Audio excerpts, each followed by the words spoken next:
This is my Misogi, my purification through challenge.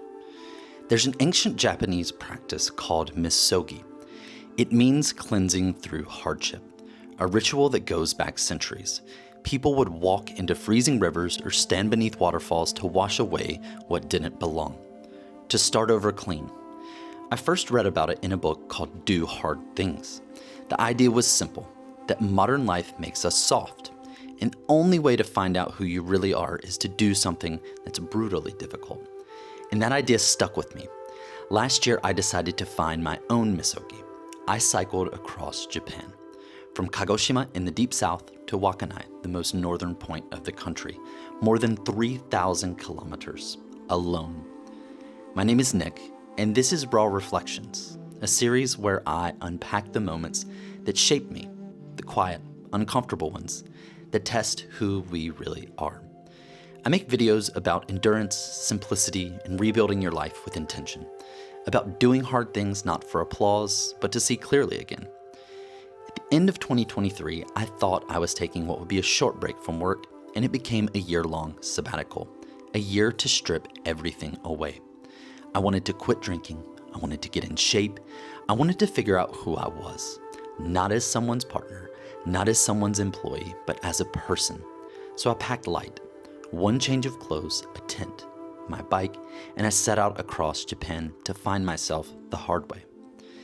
The first few days broke me open. Japan is mountains stacked on mountains. I was used to Denmark, where everything's flat and predictable.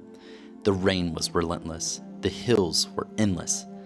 I'd planned to ride 80 kilometers a day, and that first day I only managed 56. My legs failed me, and my confidence followed. Every day was logistics. Find food, find water, find somewhere to sleep. That first night I camped behind a roadside station, forgot my rain fly, and woke up soaked. It wasn't graceful, but I was learning how to live on a bike, how to sleep wherever I could, in parks, on a stranger's patio, wherever the night allowed, how to be alone by myself. Loneliness hit early. Japan is beautiful, but in a quiet way that makes you really hear yourself. And in that silence, doubt creeps in. Why am I doing this? What am I trying to prove? Can I actually finish? That question followed me for weeks. And then came the morning that changed everything. I woke up in a cabin, sunlight cutting through the window, hungover, anxious, my heart racing. I realized I was trying to heal myself with the same poison that broke me. That was the last drink I ever had. It's been 18 months. And right after that decision, a suzumebachi, a Japanese hornet, crawled through the windowsill. One sting from these bees can kill you, and I just stared at it, hovering in the light. Somehow it felt like a test, like the universe was whispering, "Are you ready to cleanse yourself?" And from that day on, the ride changed. The miles didn't get easier, but my head did. Eat, ride, camp, recover, repeat. The repetition became meditation, the silence became my teacher, and the road became prayer. When I finally reached Wakkanai, I wasn't the same man who left Kagoshima. I didn't feel triumphant, I felt still. I had proof I could finish what I started, proof that doing difficult things gives you direction towards what's truly important. But coming home was its own mountain.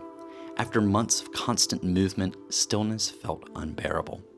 Sobriety brought clarity, and clarity cuts both ways. It forced me to face who I'd been and repair what I'd broken. That's the truth about Misogi. It's not punishment. It's not suffering.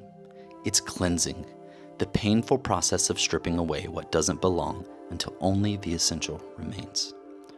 I didn't just cycle across Japan. I cycled through every version of myself I no longer needed.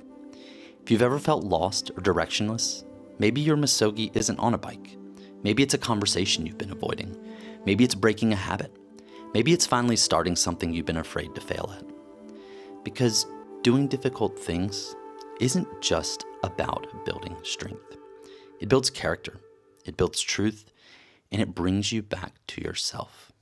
This was mine. This was my Misogi. And if you want to see what came next, watch my ride across Sweden. Another cleansing, another reflection.